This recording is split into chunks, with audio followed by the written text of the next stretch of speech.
Welcome back for another OG show live. Mr. Randall, how you doing? What's up, everybody? Welcome back to The Reel Down.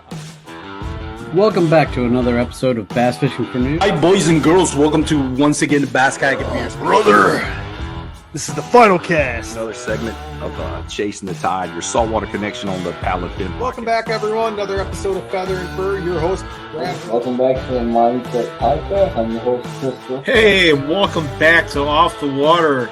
Happy Q here with Adventures of Outdoor Woman podcast. Hey guys, welcome to the Rusty Hook Kayak Fishing Podcast. We're brought to you by Pelican, built tough for all situations. Go to pelican.com.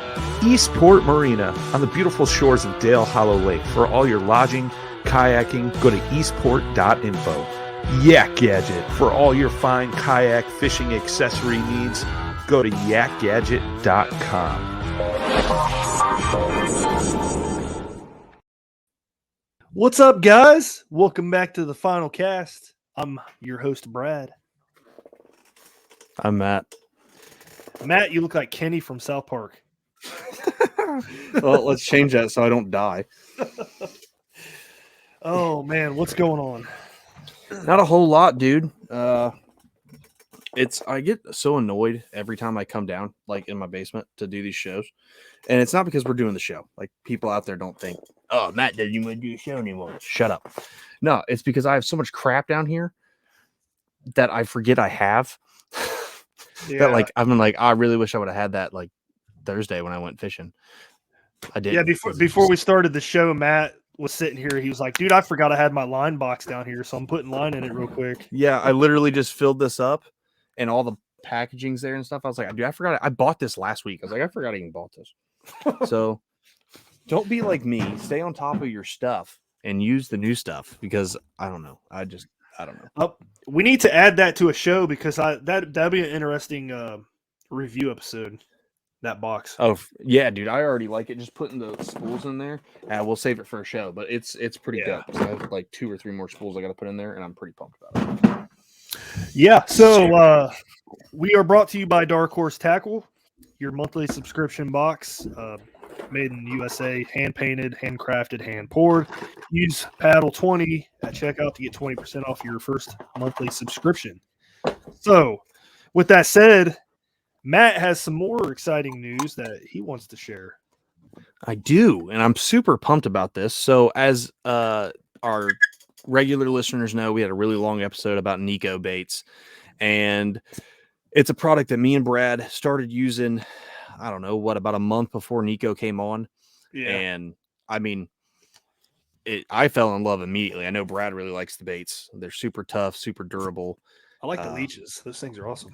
Dude, they're amazing. And we found that on days when the TRD couldn't get bit, the leech got bit all day long. Yeah. But happy to announce the final cast is now also sponsored by Nikko Baits. I'm really excited about it. You know, we're going to have some, giveaways that we'll sprinkle in from Nikko. They've been generous enough to, offer that opportunity to us, to the listeners.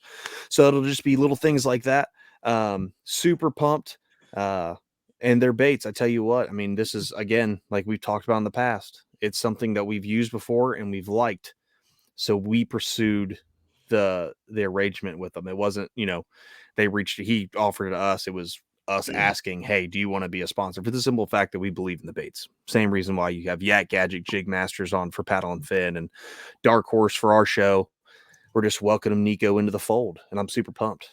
Heck yeah, I am too. It's gonna be cool, especially doing some giveaways. So I'm excited. Yeah, but pumped. With that said, there was some pretty big controversy, and I know we're gonna talk about it just because it's fresh and true. Yeah, so true. These knuckleheads were stuffing some water gremlins, as you can see on my dry erase board here. Water gremlins for the win. I tell you what, so those guys. So here's what's so crazy about it, right? So everyone was like, I was super surprised, right? So we see the video, they're cutting like ounce weights out of these walleye on the Lake Erie tour, the circuit. And this is like FLW, MLF, like level of walleye fishing. I didn't know that. A lot of people don't know the walleye circuit. They have like their own version of the Bassmaster, and sometimes there's more people that shows up to those than they do the Bassmasters. That just blows my mind because walleye and saugeye are like the most overrated fish. 100%. They taste what good, but they fight like wet towels unless it's like for the 1 week in between fall and winter where they're like, yeah, we want to eat. And then if you miss them by a second, they're like, yeah, I don't care. I caught a big one this past weekend on the jerkbait. Yeah. How long did it fight? Not very long. I thought it was a catfish at first because it was just like stuck on the bottom and then, finally pulled them up. But yeah. So, but, yeah, I mean, huge controversy. These guys in the last, I think 2 years, they've won over $350,000 on that tour. That's crazy. I have a buddy who's actually on the walleye tour.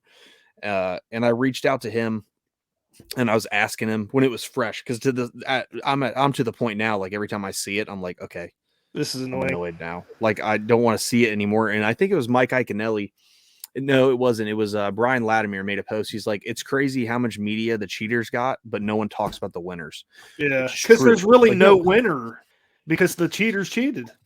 It's stupid. True, but I mean, it would have gone to second place, which was I know, but it's not the same after that. You know what I mean? 100%. Yeah, no, I get you. I mean, this is 100%, and this is a story that was picked up by TMZ. Like TMZ was doing like stuff on the walleye tour, national media too. Yeah, it was crazy. And what's even more insane about it? So I reached out to a buddy, talked to him. He said every time they weighed in fish, something was off. And these are professional anglers, so they know what a 4-pound walleye looks like and a 5-pound walleye. Something was always off. A lot of the walleye tournaments, unlike bass tournaments that all have live weigh-ins, a lot of them have dead weigh-ins. Yeah, that's weird. I didn't know that. Well, yeah, but you got to remember a lot of the fish are getting taken home. They're eating them. Yeah. Or like on this tour, I think it's 90% or 95% of the fish always go to a food bank. All the anglers donate the food to a food bank, which is awesome because it helps the community in the area. It kind of gives back, kind of makes everyone not in the fishing industry kind of look at the competition of fishing and be like, oh, well, they're doing something good for the community, which is awesome. But these two dudes in the last 2 years never gave their fish ever. Interesting. And last fall, they failed a polygraph test after a tournament. Yep. Yeah, I read that. I was like, that should have tipped somebody off last year. And a lot of people knew. And I think this tournament, they got greedy because if you take that 8 pounds away from their fish, they would have been in like 4th or 5th place. Like I thought they still would have won. No, I don't think from what I saw, and I could have been mistaken. I could have seen the day before or something, but they would have been in like between 3rd and 5th in there somewhere. Like still really good for a professional circuit of fishing. Yeah, they had 33 pounds, take away 8 pounds, and that's what, 25? 25 or 25 and a half or something. I thought the second place guys had 16 or something crazy. No, I thought they were between 25 and 30. Again, I could be mistaken. I'll be honest, I don't follow the walleye trail. I don't either. It's just what I've I read over it and stuff, so yeah, but I mean it's crazy. It's definitely shaken up the industry, to say the least. I mean, these guys will be facing civil lawsuits from sponsors. They'll probably be getting sued from the trail. Other anglers now have an option to sue them. They're going to be facing felony criminal charges for fraud. I mean, they're the paddle up a creek without a paddle. Yeah, it's right lifetime bans. Oh yeah, they're done. They're never going to fish competitively ever again. Yeah, that's crazy. They might not be able to fish, period, in that state. So it was like DNR takes that stuff super seriously. So they might lose all fishing privileges, all hunting privileges, all trapping privileges. They literally could probably not be able to do anything outside in almost any state in the United States ever again. How crazy would that be? That would be nuts. Yeah, and they brought it on themselves. I feel literally zero sympathy for them at all. Like, I don't feel anything. Yeah, that's just weird, man. Like, I always knew, like, people have done this before, but not on this big of a stage, you know what I mean? So, yeah, you know what's even crazier? That's crazy. It's literally what I've been saying for years. If you look at the Japanese Bassmaster weigh-ins, you know what they hit on every bag before they weigh in? A metal detector that is tuned to any metal and lead. Yeah. on I saw every somebody single say that fish. too. They've been doing it for years. Why do we not do it here? It literally all your cheating is gone.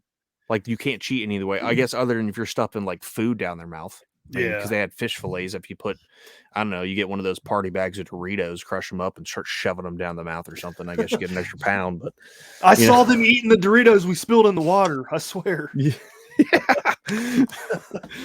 But yeah, I mean, it's crazy. I'm interested, and we'll probably follow or come back to this in a month or two once we start learning some more stuff. Did you see the video of like everybody crowding around him? I for sure thought people were going to hit him.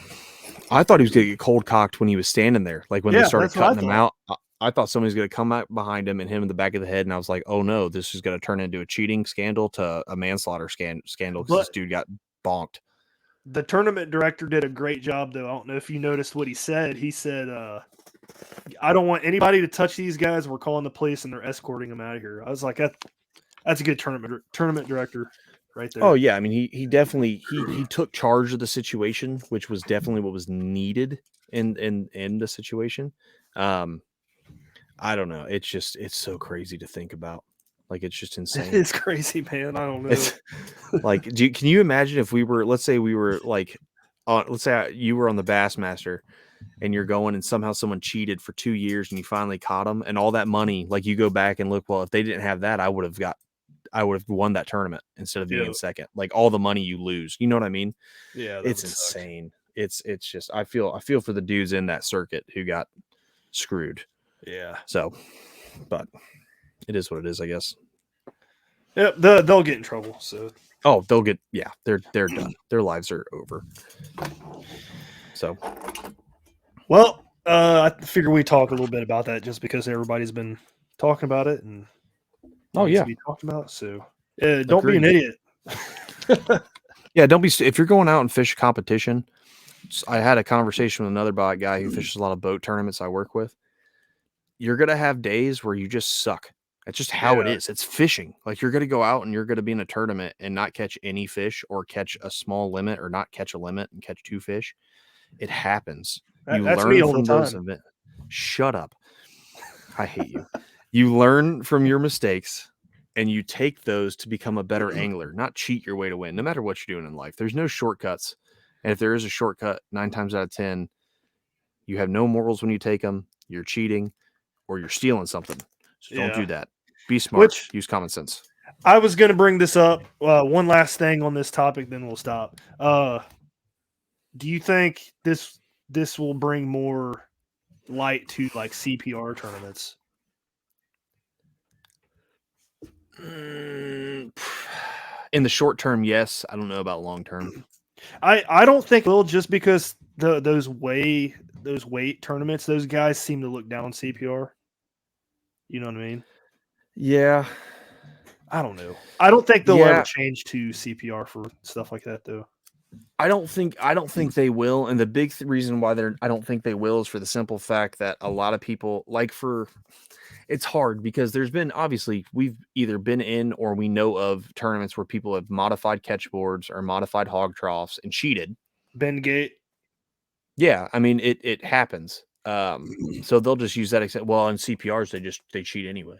Yeah. So it's 6 one way, half a dozen the other. I think in the short term, people might look at it and it might be a conversation, but it's not going to change. They're not going to change weigh-ins because what's more impressive, Brad, you caught a 22-inch smallmouth, right?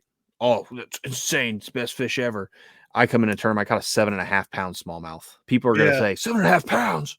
Yeah. Oh man, it's crazy. You know what I mean? So, yeah. No, I agree. I don't see it changing either, but it's always a fun topic to talk about. I agree. It is. If only. It'd be nice. But anyway, let's get into the stuff that we're going to be talking about for this episode. So, we had... Okay, that's obnoxious. Before... everyone likes to... I talk about hookup tackle all the time, and I got a little package. Oh, yeah. I forgot about that. So I wanted to go through this. That's why you're this. shaking your box. Yeah, I know, because you're moving on. I was like, hey, man, I'm so happy we talked about the cheater walleye guys, but this is more important to me. So this is product related, so we're going to talk about it. It is. Hide that from Stacy.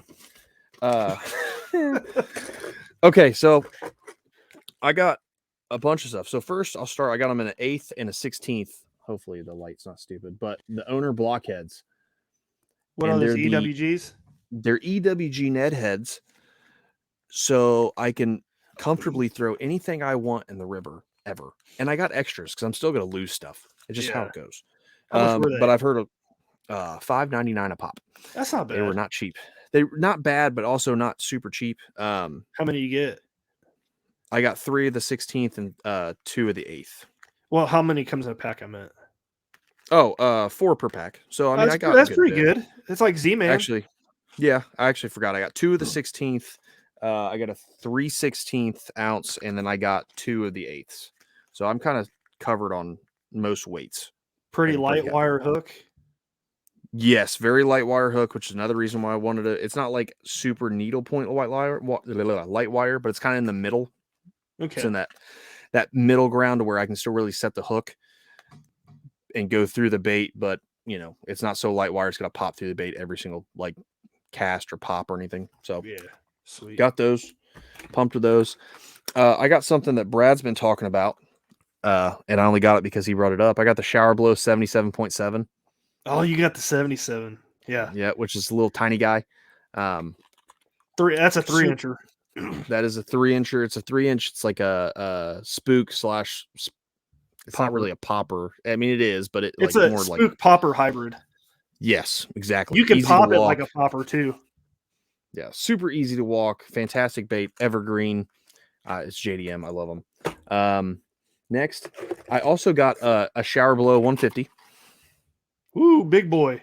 Yep, big boy. Mostly because I was watching a video. Dude was on Toledo Bend, and he was just smacking every size fish known to man. So I got one of those, super pumped, and I got it in this awesome. It's like a hybrid sexy shad. You can't really see it, but it's chartreuse at the bottom, and it goes into kind of the light blue, little white stripes. Looks sick. Purple on top. Top doesn't matter. I just thought it looked cool, dude. Smallmouth were destroying my shower blows this past weekend. It was all. That's why I bought it on the calls. Dude, I was using the 105 like though. 3 or 4 of these, and I can't find them. I don't know. And that's another issue. I don't know where half my crap is. I have shower blows. I just know on the wrap. So whatever. Old Faithful, because we're getting to that time. Lucky Craft, lipless square bill or lipless crankbait. This is the LV Max 500. These have been out of stock in the US forever. Awesome lipless. It likes to hunt. It is fantastic, and it's in that great like crawl pattern with a little bit orange underbelly. I think that's gonna get smashed. I also think I'm probably gonna lose it in like 6 casts, but it is what it is. That's why I don't throw them. Yeah, and it was $13.99, so let's hope I don't. Ooh. Let's see what's next. You spent a ton of money. Oh, yeah. Stacy said I could. So this is something I got for our little trout expedition that hopefully will be taken soon. It is the flat side GH 5545. Tiny one. Super little jerk bait. Like very small, like super small. I'm going to put it on the BFS combo, which is literally what it was designed to throw, is like this. Nice. And I'm also going to see if I can catch a decent smallmouth on it because it's a super tiny little bait fish. So we'll see. I'm going to throw it on there, see what happens. Worst case is I lose it, which is, again, pretty common. Last thing. Well, not last thing. I got 2 things. The last thing I'm saving for last. The Depths Evoke 1.2. It's a fantastic crankbait. Love this thing. Freaking awesome. Interesting shape. You don't see it a whole lot, and hunts a little bit different than your standard cranks. Love it. Love it is interesting. It looks like a crescent shape. It is. It's like a crescent shape, and it's in the tried and true sexy shad. So it's a great color. It is. They smash it. Last but not least, I got a Hellraiser. Oh, there we go. How big is it? I got a 5 inches. Hellraisers are huge. Ooh. 5 inches. All they had, the only color that I could get was either like super vibrant bluegill or ghost shad. So I got ghost shad. I think it'll do some work because it's kind of maybe a little bit of a darker color. But yeah, I'm super pumped to throw this just because I want to. Not because I think it'll do well in the river or anything, but I don't know, man. I've been seeing a ton of videos, people catching hogs on them. So Yeah, I have too. That's cool, man. That's a cool see. little box. I'm glad you got a shower blows, man, because I just got mine last week and I've been throwing it nonstop. That thing's so much fun to throw. Yeah, I literally saw how you had to have a rescue mission because you got stuck. Oh yeah. So I was working it, walking it right across the bait, and there was a log right under the surface of the water, and I couldn't see the log because the waves, it was so windy out. It got stuck. I was like, "You got to be kidding me!" So I broke it off, and I was sitting there cussing and stuff, getting mad, and I was like, "I got to go home and get my kayak. I have to." So I went home, got my kayak, paddled out to it, grabbed it, ended up fishing off my kayak for like an hour and a half, caught a nice fish, and that made everything better. So I was like, great day. There we go. That's literally all it does is takes one fish to change everything. Yeah. And because I had to go get my kayak, I had to get creative with how to bring it to the water because downtown Dayton, it's not that easy. I stumbled upon a new spot where we can put in and take out easy. So it's a nice pickup spot for evenings. I'm down. Dope. Yep. Cool. So there's well, that. Yeah. So we had our super long housekeeping stuff. 20 minutes in. This is like the longest we've ever talked about stuff that has nothing to do with the show. But it's okay. I mean, the topic we're gonna be talking about is not like super extensive or anything. So, I mean, you're not wrong. You're 100% correct. But you want to start us off? It's your idea to talk about it. So let's talk about it. Yeah, buddy. So this technique, this bait, this lure is in my top 5 this year. It was in my top 5 last year. It stayed in my top 5. So we're going to be talking about spinnerbaits. Since it's season right now, even when the water's clear, the bait fish are schooling up and the smallmouth are chasing bigger bait fish and chasing all those bait. So if you see, I can't talk now. So if you see bait on the river, there's going to be smallmouth nearby this time of the year. Like 100%. So we're going to be talking about spinnerbaits. We're going to be talking about what spinnerbait you should have in your box. And I want to start off with Matt because I already know the first one he's going to mention here.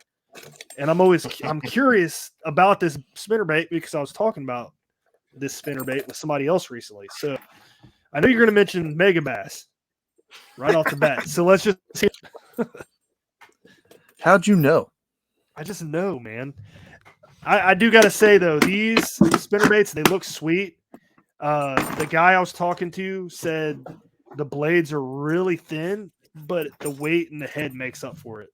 I thought that was interesting. 100%. So this is the Megabass spinnerbait. I don't know if my camera will pull up. So you can see it has a really big head.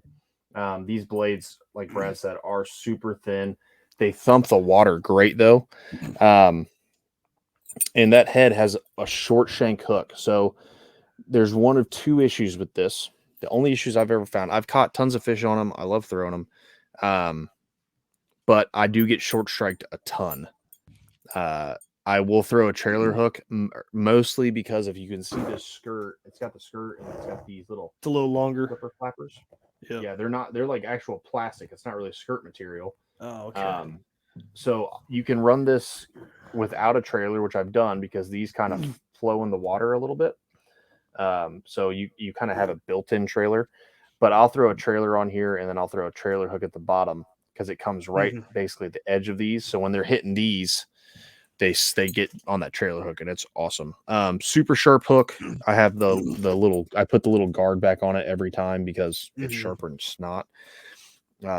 But I mean, it's fantastic. Your blades have a little bit of movement. It's a double willow, small in the front, larger in the rear. That's on a swivel. So has plenty of movement, plenty of drawing power. This thing is fantastic. And I got one stuck, but I was able to pop it out. Don't get them snagged very often. So yeah, that's the thing I like about spinnerbaits, man. They're pretty snag proof unless you're throwing them near laydowns and letting them sink, which I do that quite a bit sometimes. It gets bit. It's at the end of the day, you got to throw into the snot to get some of the best fish. So, yeah. Man, I was going to mention something a second ago, and I just completely forgot. I hate that. It's welcome to my life. My brain barely ever Oh, works half the time. I remember now. Talking about trailers. I've never thrown a trailer on a spinnerbait ever. Yeah, I just can't. When I was younger, I didn't, and it's mostly because I never saw anyone do it. And then I started, I got a little older, started tournament fishing a little bit, and then really started seeing guys, and they always threw a paddle tail or a grub or something on the back of a spinnerbait. So I was like, you know what? I should probably doing something wrong, which I caught fish on it all the time. So it's not like I was doing anything really wrong. Yeah. It's just, I think I won't throw a trailer on if I know they're being a little finessey. I'll still throw a spinnerbait, but I'll take the trailer off so it's not as bulky, a little bit smaller. Because that looks like a really small bait ball. It's not super big. These are kind of pressed in a little bit, and I'll even take them if they're being finessey. I'll take up here and I'll pinch them in a little bit more, make a little bit more compact. And I won't throw a trailer on. Now, if I know if they're eating, like right now in fall, I'll throw a trailer on there because it'll do one of two things. The small fish will short strike, which I have the Nikko winnows now, so I don't care. Short strike all you want. That thing, I literally stretched that far and held it there, and then I just let it go, and it went right back to normal. And it's a Kitech shaped swim bait. It's freaking awesome. So short strike all you want, but it's a little bit bigger profile. I'll take this just a little bit and I'll bend it a little bit out to make it look a little bit bigger of a bait ball, and you can just get way more drawing power. Yeah. So instead of having to go to like a giant blade or something, you can just go to something like that and have a couple techniques in one bait. So I had something interesting happen this past week? Yeah, last week. I had a bunch of days off or I didn't have a bunch of days off. I had a bunch of days where I got off early, so I hit the river. I went out there a couple times through the spinnerbait, and they were I saw them tapping the blades. I thought that was interesting. They were hitting the blades. I can definitely see that. Found my Huddleston I've been looking for. I've never looked down in there, and I was always like, man, I lost a lot of spinnerbaits down there because big old blob. Nope, just Huddleston, just chilling. Yeah, those blades, it's supposed to mimic a little bait ball. Yeah. So I can definitely see him smacking the blades because they're keying in on those. Well, that's almost to the time you got to put an A-rig on. Yeah. And that same day, I caught a fish. He was on a piece of wood in the middle of the river. I threw the spinnerbait over there. Started fighting him. Other fish was chasing it around trying to nip at the blades. I was like, this is cool, man. Yeah, dude, if you're seeing that, I'm definitely throwing an A-rig on. I'm gonna throw a little A-rig. That or spinnerbait, dude. Try it out. So I've been having quite a bit of luck lately. So a lot of people think that like spinnerbait, dirty water and stuff, and it's not the case, man. Especially in the fall, like I mentioned earlier. I've been throwing the Dark Horse tackle one I got, the Blue Rock, the white with the chartreuse tipped tail. Yeah, and Blue the Rock thing Customs. the thing I like about that is they use a wire to tie on the skirt, and then they have one silver blade, one gold blade. I really like that. You don't see that much on spinnerbaits. Yeah, you don't. I know you're a big fan. I wish you saw black blades a lot more. And that's that. I was going to get to that in one of my other ones too to talk about. All right, cool. We will shut up then and we'll talk about it. But yeah, Megabass spinnerbait is I love it. It's one of my favorites. I'm going to try one out. That's something I could see myself spending money on because, like you said, they just don't get hung up very much. Yeah, they really don't. They are a little pricey for a spinnerbait. They're $13, so it's not like it's cheap. But it's like double the price time, of a War Eagle. It's like a double price of everything that's on the market. But at the same time, I'm a big fan. Are you paying for the name a little bit? Obviously, yes, because it's a spinnerbait. There's not a whole lot of innovation you can really do into it. But I've had more success with them here and there, so I'm a fan of them. You just got to try it because you get a better thump. They feel, I don't know, almost cleaner. Like when you're rolling them back, like they don't want to roll at all. They want to stay kind of straight up. Like mostly the rest of my box is full of War Eagles, which we'll get to. Yeah. But sometimes you can get those and they can be tuned a little weird and they'll want to roll. If the wire ever gets bent, they'll want to roll to one side and it just looks unnatural and stuff like that. So I'm glad you mentioned that because I'm just going to go into the next one I was going to talk about, which has been, it's So, all right. So the one we're going to talk about is Jig Masters. He custom made me a spinnerbait because nobody else makes one except for War Eagle, and even War Eagle, like the blade wasn't the color that I wanted it to be. It was like a shiny black nickel for War Eagle. So I messaged Cody Jennings at Jig Masters. I said, I want a black skirt, a black head, and a big black painted Magnum blade. Can you do that? He's like, oh yeah, that's easy. I ended up buying like 8 of them or something like that. I can't remember. Anyway, I've caught so many good fish on that, especially in the spring when the water was so muddy. The thing I will say is you got to really slow down with that spinnerbait because it does roll. If you start to crank it a little bit, it rolls on its side. So the slower, the better with that spinnerbait. That thing thumps harder than my jackhammer. Well, yeah, you got a big Magnum blade on there. I'm guessing it weighs insane. what, a half ounce or 5/8? Probably half ounce. Yeah, so I mean, it's with that Magnum blade, you're getting a ton of drag. Yeah. So, yeah, I mean, I can definitely see muddy water conditions. That thing probably just destroys for the simple fact that it's all black, which I was going to get into that, but we'll get into it right now. I mean, it's an all black spinnerbait. When the water conditions are muddy, that's literally what gets pulled out. Let's see, I've got that or black and blue, or the chartreuse one. All chartreuse works good in muddy water too. It does. I'm a big fan of black, but I have this one which has a big old fat Colorado blade on it. Yeah, that's the War Eagle, isn't it? Yep, it's a War Eagle, big fat Colorado blade. This is the one I actually have it tied on upstairs right now, so I don't have the one I actually use, but same color. It's a black skirt with little chartreuse kickoffs, big chartreuse eye on the front head there. Something I haven't experienced with, and I should probably try. It has rattlers on it. Oh, yeah. Justin mentioned that. Yeah, it's got rattlers. I've never been a big believer in the rattlers, but it's just added noise.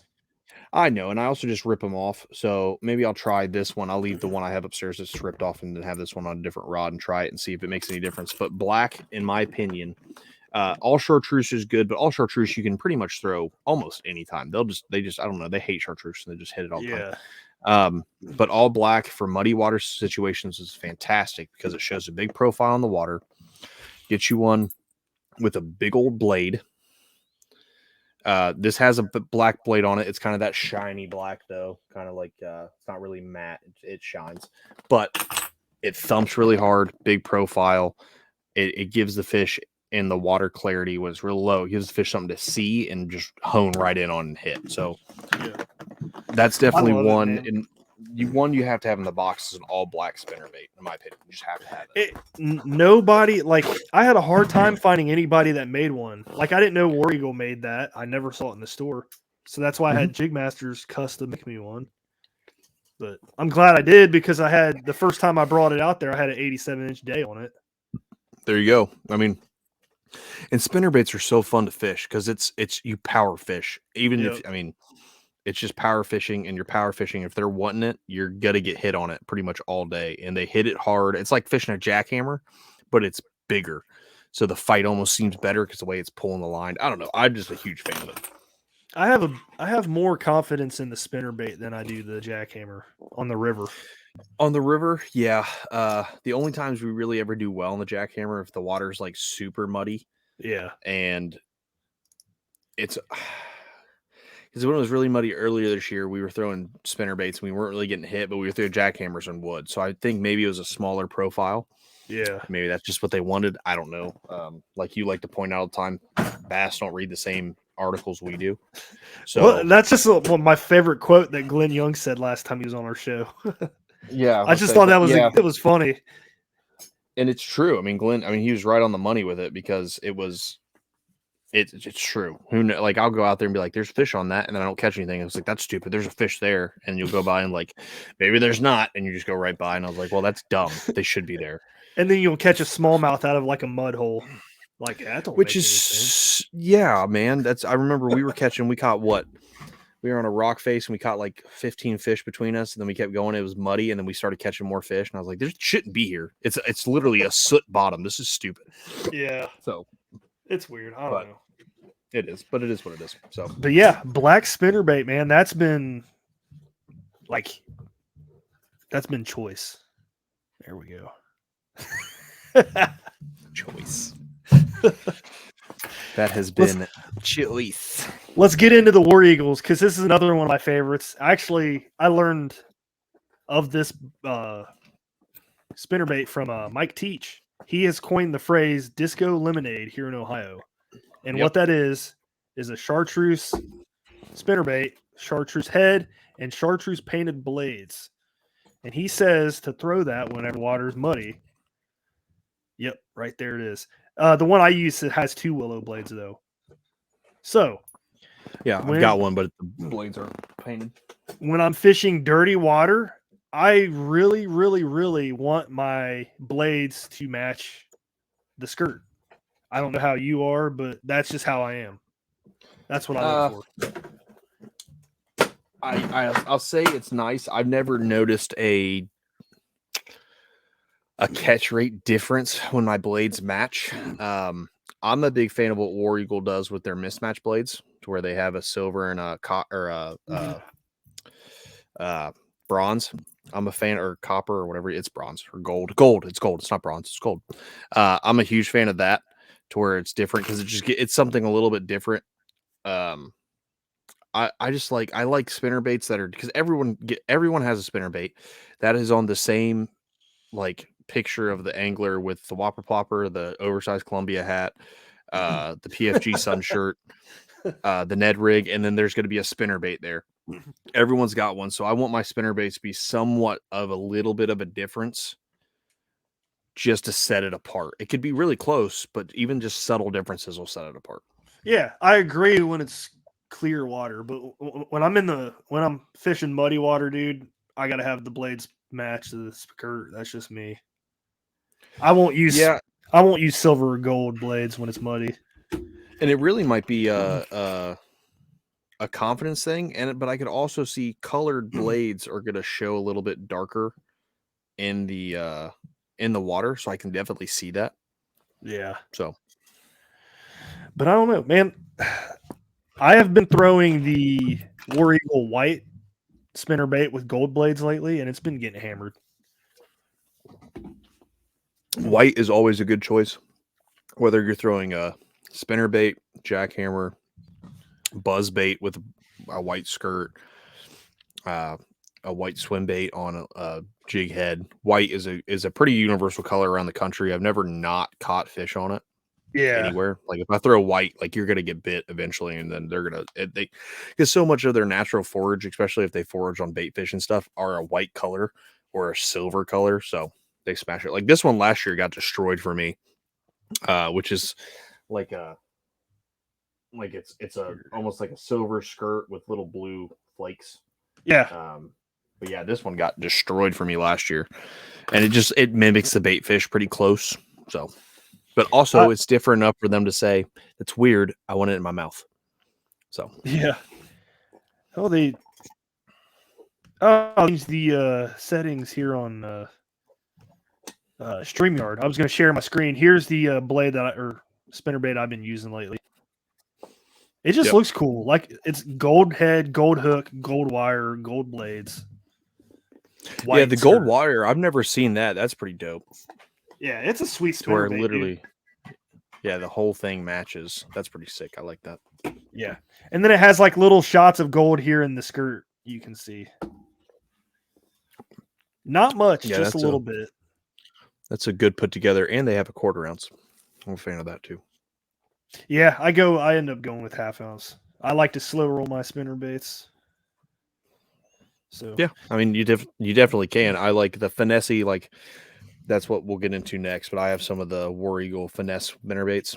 Oh yeah, which are the if you're ready, we can just dive right into it. I mean, let's do it. I have that on my list to talk about too. Yep, the finesse spinnerbaits, this is pretty much the same thing as that other one, but it's a gray with just black striping in the skirt. smaller profile. You can burn it a little bit faster. Looks like a smaller bait ball. It's just more finessey. Like if they're wanting to be finicky with what they're going to eat, you're not going to want to throw like something with a giant head on it. You can throw something a lot smaller profile, entice them to eat because they're not putting themselves as a risk to go after it. So you're just kind of taking all the guesswork out of the fish eating the bait. So the thing I like about the finessey one, you can get it in 5/16 or 3/16, I think, something like that. yeah, you can go super light. Yeah, and then it has the thing I don't really care for is like the real long tail of it. Yeah, I mean, like this one has that real long tail, and I think it's the same concept as what the Megabass one does. Yeah, except this is actually strips of plastic. It's probably there so you don't have to throw a trailer with it because it's giving something to kind of entice the fish to come up and bite just right at the tail. Yeah. I will typically cut these. I'll just cut it even with the rest of the skirt and then put a trailer on it. Like a big Joshy, I'll put one of the shad big Joshies on or something like that. Yeah. I don't think it really matters much. Like I've never cut the skirt or anything. I've caught fish on it, but I don't know. Yeah, I mean, it's just it's to each their own. There's some guys who will refuse to throw certain aspects of a spinnerbait. Like they'll see a spinnerbait with no tails, and they'll be like, "Well," like they'll see that and be like, "Oh, I've got to cut it up here," and they'll cut it farther up and things like that. So the there's one more I was going to talk about here. You remember that fish that broke my spinnerbait off from Dark Horse Tackle Box? I did. I was mad. Hilarious. I was laughing. So I was so pumped when I got that thing in the Dark Horse Tackle Box. Here's a picture of it. That thing looks sick, dude. It did. Yeah. And I'm pretty sure that was from Cellar Baits. What, Cellar Baits? Yeah, it was Cellar Baits. Yeah, that thing, it looked awesome. Yeah. So it has a huge eye on the front, which I thought was really cool. That's what I first noticed when I got it. Had the chartreuse skirt with some purple in it, some white in it, some gray in it, and then two blades. It looks like it has an Indiana blade on the back and a Colorado on the front, like a small Colorado. But yep, that thing fished extremely well. Like you said, a lot of spinnerbaits like to roll. This one didn't roll. And then he uses bigger gauge wire, I believe. Yeah, I mean, it was definitely heavy duty. You had caught I think you caught a couple fish on it before you got it stolen from you. And I mean, they're smallmouth. So if you have real light wire spinnerbaits, you can find those will want to bend out over time and you have to bend them back. Like you couldn't even tell that there was anything wrong with it. It felt like a heavy duty swim bait. But yeah, I mean, that sucked that you lost that. And it all goes back to LYN, piece of crap. Yeah, I think I was using it at that time. Mm-hmm. Dude, I'm just gonna go to his website real quick because he has some really cool spinnerbaits on his website, and I meant to look at them a little bit. I meant to look at them when you were talking about it. I never did. Those look sick. That's like brown and black with a big black blade. Yeah, I think I just saw it. That's part of his night series, which I will also say a spinnerbait is a great lure to throw in low light or night conditions because unlike what everyone will ever say, the bass don't go to sleep. I mean, they do. I'm sure they sleep, but they're up and feeding at night too. Like it happens. Yeah. Oh, look at this one. Save the Tatas. All pink spinnerbait. That's cool. That's sick. I can almost guarantee you because I mean you can how much does that weigh? Half ounce or is it heavier? Yeah, half ounce. You can get whatever you want. Quarter, 3/8, or half. Yeah, I'd be able to say you could throw that. I bet that would catch pike and muskie like it wasn't even nothing. Same with that fire tiger at the bottom. Yeah. So the sides of the blades, like one side's red, one side's orange on both of them. Yeah, it's just little stuff like that sets it apart. Which, like I said earlier, the spinnerbait game hasn't really Like it's been the same stuff, right? You just there. It's a head that goes to a wire that goes to 2 style of blades in Indiana, Colorado, or Willow. But then you have like it's just something that needs to be set apart, which something like this does. You have the red and you have the orange. It's something that I feel like, especially in maybe not super dirty, but a little bit of dirt water, those color variations might catch a fish's eye to like go investigate it. Because spinnerbaits are kind of like swim baits. They have drawing power that to where fish will come out, like you said yourself. I mean, you can, and you've seen it. You'll throw a spinnerbait and you'll watch a fish come all the way up to the boat and then go back. Yep. Like it has drawing power to where you can. Yep, to where you can throw another lure in there, like a finesse lure or something, and then maybe get it or throw something else in there. That's the reason why I throw big old giant chunkers like this Huddleston, because fish will come out and you could throw this all day, a search bait, and they're not going to really follow this anywhere. They'll just come see what this thing is because they're like, that's big and new and different. I want to see it. They might not eat it, but they will go, you'll see them. They'll come up and they'll just, okay. And they'll go right back to where they were at. And then you just throw something small in there and you smack them. It's awesome. Yeah. We need to get him on the show because he has some cool stuff. Like he got A-rigs and stuff right here. He calls it the bling rig. Dude, I'm throwing one. I'm doing it this year. Because it's definitely going to get stuck on something, but I'm definitely going to throw it. I'd be interested to see if you catch something on it in the river. That'd be cool. Yeah, I mean, I'm pumped. I have one around here somewhere. Yet again, back to the earlier thing of I don't know where anything is, but I do remember I bought this pack of Spark Shad 5-inchers for the A-rig. Oh, there you go. I was gonna put 2 of those on it because you can have 3 hooks, 2 decoys. So I was gonna put 2 in of Ohio. These. Yes, and in Ohio, because God forbid we hate the A-rig. I was gonna put 2 of these on there, and then I was gonna put 3 of the smaller Spark Shads in the middle. So I know a guy up in Columbus that throws the A-rig with nothing but big Joshies. I'm sure he gets destroyed. Yeah.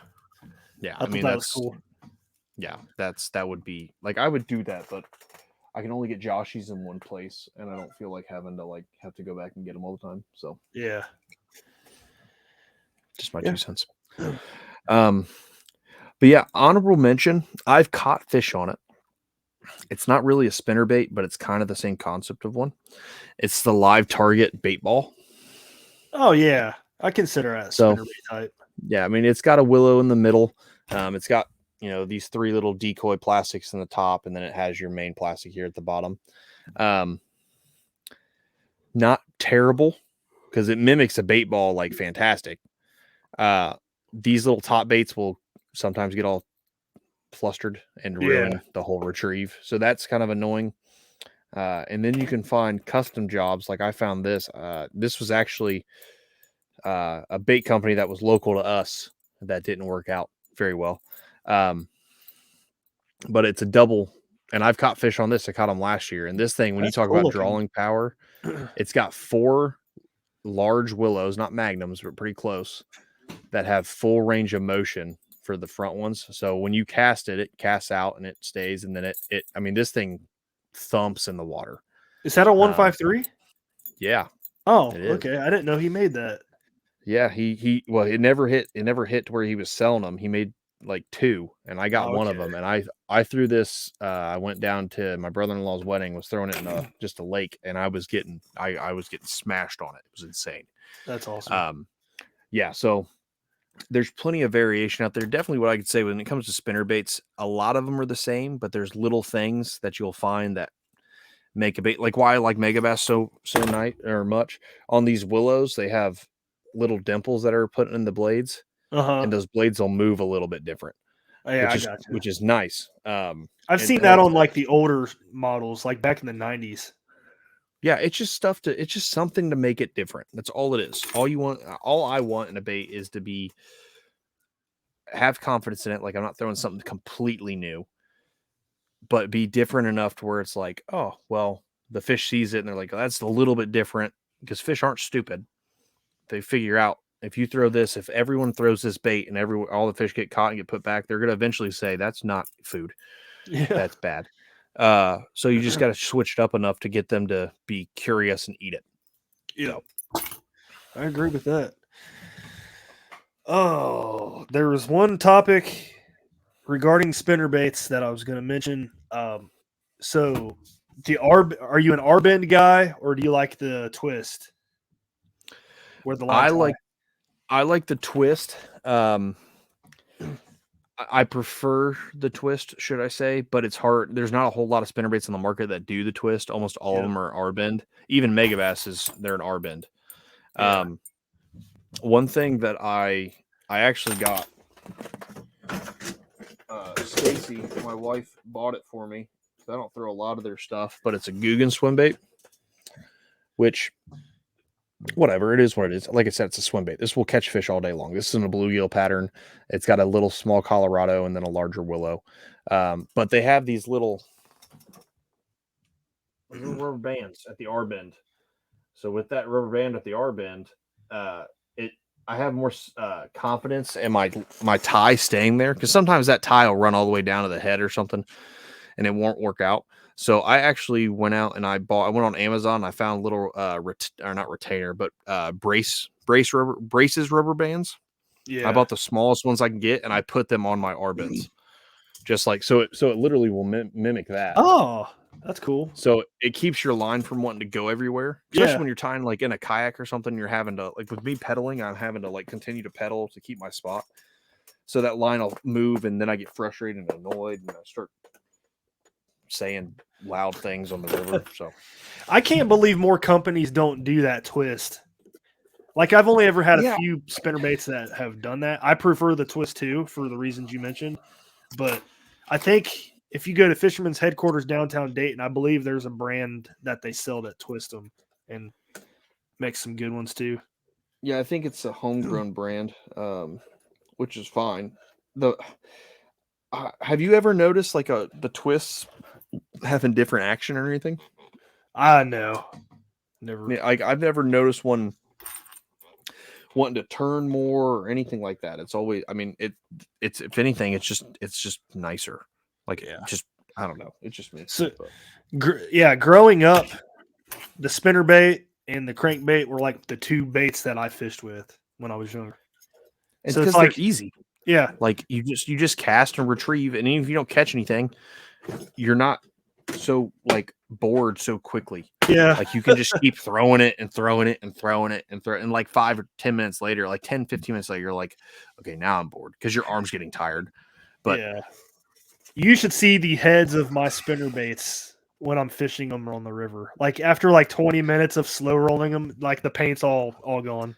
Oh yeah, they're worn. I mean, that's the same. Like I can imagine, like with my spinnerbaits, I don't slow roll as slow as you, which you get bit. So maybe I need to change my presentation up a little bit. But I'll throw it, and I usually on the river, if I know we're in a like between 1 and 4 foot of water, I'll count to 2, and then I'll slow roll them so they're kind of in the middle of the column. Yeah.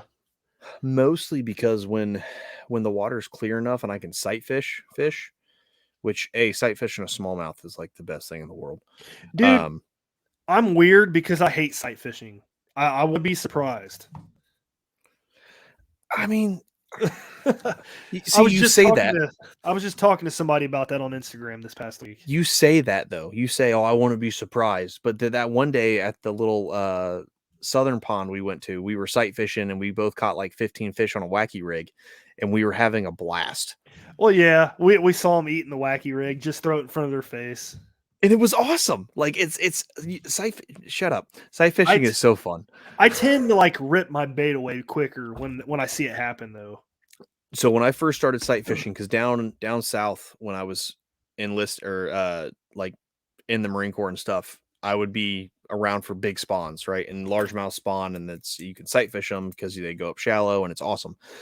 And I would do that at first. I would pitch something in, I'd see them pick it up, and I didn't really know at the time that a lot of these fish weren't eating the bait. They'll pick it up, swim 5 feet, and drop it and come back to the bed. Because they're not hungry, they're making a bed or something. So you have to keep throwing in there and like piss them off to make them want to eat it and kill it. Yeah. And right when they pick it up, I'd be like, "Wah!" And I just watch it rip the tail or whatever off, or the appendages or the half my worm or whatever. And then I kind of learned, okay, throw it in front of them, you're sight fishing them. I want to watch them like eat it. And then you reel. I mean, it's got to be quick, but sight fishing is so fun. I love it. If I could sight fish 24/7, I would. I've done it like that creek I brought you to a few weeks ago. I've done it on that creek. Just see them come out from behind a rock and hit the Joshy or something. Yeah, and see, that's when you're sight fishing. What I learned is they like to when they come out of that rock, and I was kind of sight fishing when we did that big long float, and I was throwing that Joshy through that riffle because I could see them come out and hit it. Yeah. And if I slow rolled it and let it go real deep, or not deep, but hit the bottom, I wouldn't see them come out and they wouldn't hit it. But when I let it slow roll in the middle of the column, they'd fly behind the rock and see it because I think they're looking up, kind of looking at waiting for something to swim by. Yeah. So I don't know. I like to keep mine in the middle of the column and just keep it in that depth. Whatever. If it's 2 foot, I like to keep it at a foot. If it's 5 feet, I like to keep it at 2.5 or 3 foot. Yeah. So it's fun. Fishing's just fun. That's all I gotta say. Because at the end of the day, if fishing wasn't fun, why are we doing this podcast? Yeah. Because this is like a midweek like fishing session for me. Like I can't go fishing on Tuesday nights, so why not just talk about it? You know what I mean? Yeah, I mean that's how. If I'm not fishing, I want to talk about fishing. Yeah. And if I can fish, I don't want to talk about fishing. I want to fish. Yep. Like that's the two moods. Like we got a buddy's wedding, Justin Marshall, who's been a guest on the show quite often on Friday. Brad's forgotten like 3 times the wedding's Friday. We're both in it, but Brad's forgotten. And he's like, "Hey, you guys, you guys want to go on a float Saturday?" I was like, "Dude, I took 2 days off because of the wedding. Like, what are you doing?" And he's like, "Oh, I forgot." I was like, "How do you forget?" And the first thing, I don't know, I'm an idiot. I was like, I mean, okay, whatever. But yeah, I mean, I like Thursday before the rehearsal dinner, I took the whole day off. Guess what I'm doing when I wake up? I'm going fishing, and I'm going to fish all the way to like 3:30 or 4 o'clock, and then I'm just going to come stinky as I'll get out, pick Stacy up, and we'll go to the rehearsal dinner, and then I'll smell up Spaghetti Warehouse. Hey, I don't even care if you catch a fish. It's all good. Where are you going to go? Hit the river or somewhere else? I'm going to hit the river. Yeah. I can send you that spot if you want. Yeah, definitely send it to me because I'm tired of like the last place I went is too shallow now. Nothing's there. And then it's on the sketchy side of Dayton. Like it's where I bank fish a lot. I have guns. I don't care. You'll be fine though. I mean, I left my kayak sitting right out there in the middle of the field. Nobody messed with it. Yeah, I mean, I've never had really take that back. I've had a couple people be a little sketchy when I'm out on the river, but I saw a couple sketchy people a few weeks ago. 2 dudes boning in the woods. Oh, Brad's still thinking about that, everyone. I know we talked about it on last week's show. I don't even know. It's weird. It's just still weird. Man. It's something that you just don't want to see. Like, I could see some people being like, that's tainted the outdoors for me. Yeah. Like, I could, because that could be traumatizing. Somebody was like, I bet you're not going to go there again. I'm like, I probably will. I don't know. Yeah. It's fishing. Nothing's going to stop me from fishing. That's true. I've also got a buddy, because we saw a ton of ducks, and you're duck hunting. Also, yep. This is the worst time ever to be actually on the show and say this, but yeah, man, we're going opening day, so you need to go. I'm contacted from somebody on DNR because we saw a ton of ducks on that stretch. Go jump some ducks. Maybe maybe it'll be too cold, so we won't have to worry about seeing some stark whiteness in the woods. But this brings up a whole nother thing of stuff. So we're a product show. We can talk about hunting products. Oh, that's true. Yeah. Why not? So if you ever want to do a hunting episode, let's do it. I mean, I'm down. I did just get a new saddle. I mean, that has nothing to do with like kayak fishing related products or hunting kayak related products. But most of the stuff we don't talk about it's not related. Sometimes it is. Most of the time it's not. That's true. But yeah, I'm super stoked to hang from a tree with no seat. I'm also a little scared. I'm making my wife go out in the woods with me because I don't like if I fall and die and break my back because it's already trash anyway. I don't want to die like 70 feet away from my house. So, like, just tell her to get video if you do fall. Oh, I'm going to have her record. So if I do fall, the last thing I do will be like the memorial episode of the final cast. And it's just a video of like my face and all how they do memorials and stuff. And then it's just the picture or the video of me dying so we can traumatize everyone. But I've got nothing else. This has been a fun episode talking about a fun technique. It also had unknown fruits because I found the Huddleston that I bought like 6 months ago and wanted to fish all summer and can never find. Found it. There you go. So, I'm pumped. But I've got nothing else. You got anything? I don't, man. Guys, thanks for listening. Go check out some of these spinnerbaits we mentioned. They are some of our favorites we use on the river. So go catch some fish with them. Check them out. Make tons of casts. At the end of the day, I had an old timer today at work tell me the only way you're going to catch a lot of fish is if you make a lot of casts. So put the work in. More time the lure is spent in the water, the more time you're going to catch a fish, or more likely. Exactly. So, I think John Graves is the one that says that. Cast per minute or something like that. I don't know. Yeah, I mean, there's articles about it. I don't know. That's another episode. I want to do a scientific episode on fish. That sounds like a Bass Fishing for Noobs episode. It does, but I want to do it. Sean can get on there with Sean and do it. I don't. Yeah, there you go. I don't know. Yeah, I don't. I just. Yeah. I'm about it. But anyway, guys, before we get into another stupid rabbit hole, thanks for listening. Thanks for tuning in. We'll see you guys next week on another episode of the Final Cast. Bye! Thanks for tuning in to another killer episode here on Paddle and Fin. Be sure to drop a 5-star rating, a thumbs up, or smash that subscribe button on any platform you're listening in on. Be sure to check us out on Waypoint TV, waypointtv.com. Make sure you sign up for the Fantasy Kayak Fishing League at paddleandfin.com/fantasy. You could support this show through Patreon, patreon.com/paddleandfin. Don't forget to check out the website, paddleandfin.com. Catch us on YouTube. If you got a question, comment, or want to see a future guest on the show, be sure to email us at paddleandfin@gmail.com. Shout out to our show supporters, Yak Gadget. You can check out all the fine kayak accessories at yakgadget.com. Pelican Professional. For all your cases, coolers, and lighting needs, go to pelican.com. Rocktown Adventures, your Midwest premier paddle sports destination. Go to rocktownadventures.com. Eastport Marina, the beautiful destination on Dale Hollow Lake. If you're looking for lodging, kayaks, kayak accessories, or anything fishing related on the beautiful Dale Hollow Lake, go to eastport.info. And Jig Masters Jigs. When in doubt, get the jig out. Go to jigmasters.com and fill your tackle boxes today.